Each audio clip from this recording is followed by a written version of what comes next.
Hi, I'm Megan Van Motter Davidson, and I have been affected by LHON for a year and 10-ish months.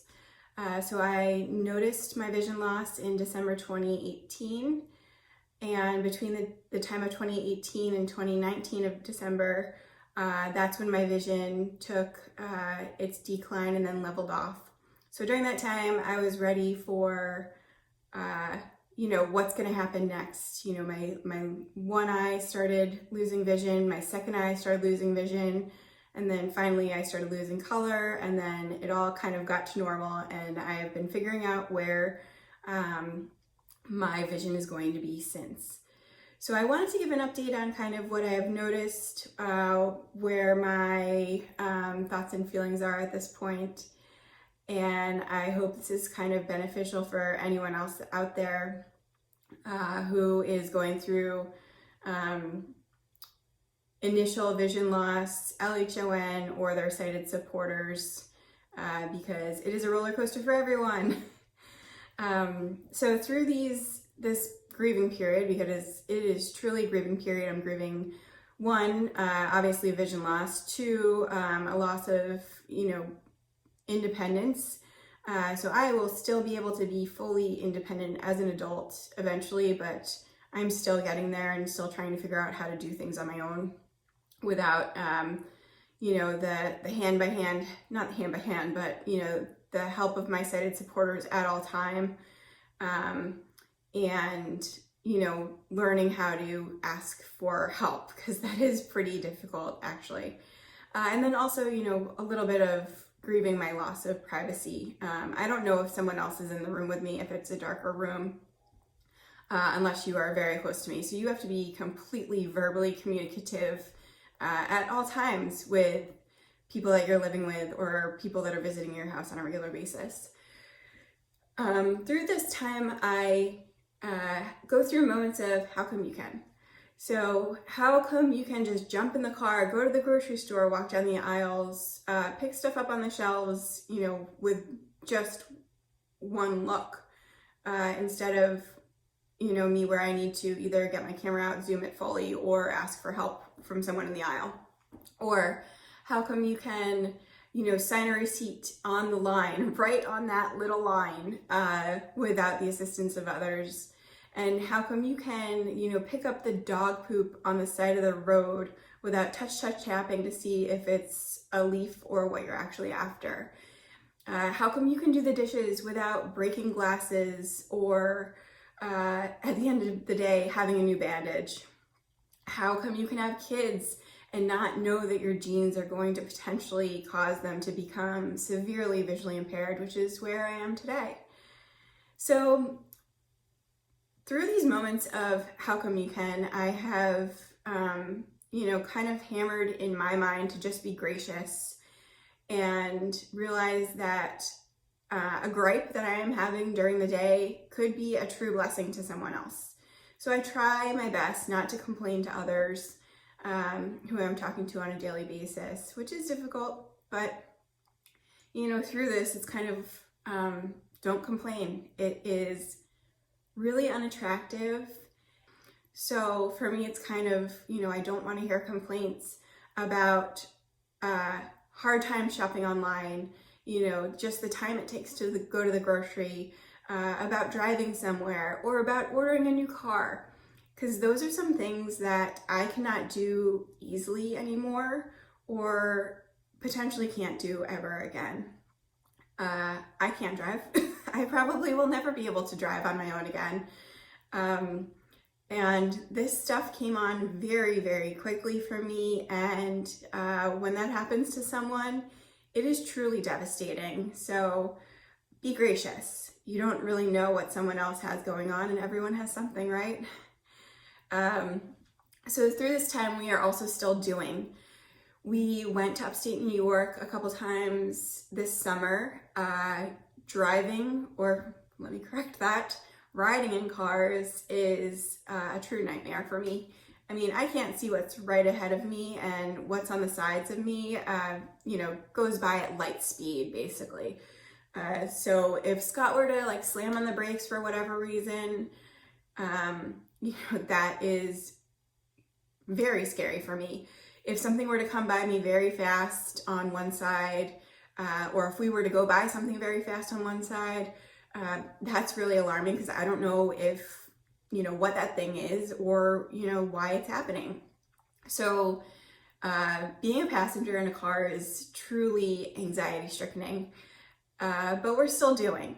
And to that point, kind of, when I was first affected, we were living in San Francisco, going to Tahoe a decent amount during the winter. My husband used to be a ski racer, and that is still, embedded in him. So I would be, along for that ride.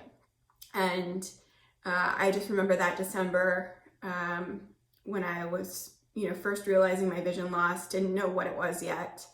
I would admire the fruit trees on the side of the road. So meticulous, so precise, so really, really pretty. And a couple weeks later, before I was even diagnosed, I noticed I could not see those groves anymore. I couldn't see the lines and delineation. And I just remember gulping and having a huge, knot in my throat and being like, oh wow, something is really, really going on. And again, that was before I was diagnosed, and I didn't know if it was MS and if things would get better, or if it was eventual, long-term vision loss that is going to stay with me, which is what is happening. So again, we are still doing. A couple of weeks ago, I guess months at this point, we had some friends over for breakfast, and I think that was the moment that I realized that things that were familiar to me before vision loss is completely foreign now. I mean, I know those friends' faces, I know the looks that they give when they're trying to be sarcastic, and I couldn't see that in my brain. Basically it was like, what is happening? You should be taking this in, and I wasn't. So now when I'm around people that I knew very closely before vision loss, I take in more of their body type. Now I'm realizing that some of my friends were pretty actually tall, and I take in their gestures, and my memory goes more to their voice intonation than to what their face actually looks like. In the inverse with people, when I'm meeting people new that I, never met before, when I was fully sighted, I realize I'm never gonna know their face. I take in their body type. I take in their big gestures if they're really animated, and I take in their voice intonations. And that also happens with places. So I was in my parents' kitchen a couple months ago again, and I know that kitchen. I grew up in that kitchen. And again, my brain was like, you know where you should be, and why are you not, taking in what you should be seeing? And I was just kind of at a moment of like, wow, like this is what it is now. But again, in the inverse to places, like in places that I haven't been before, I'm pretty comfortable. I can get around very well. We have this new home, and I've never seen this house before when I was sighted.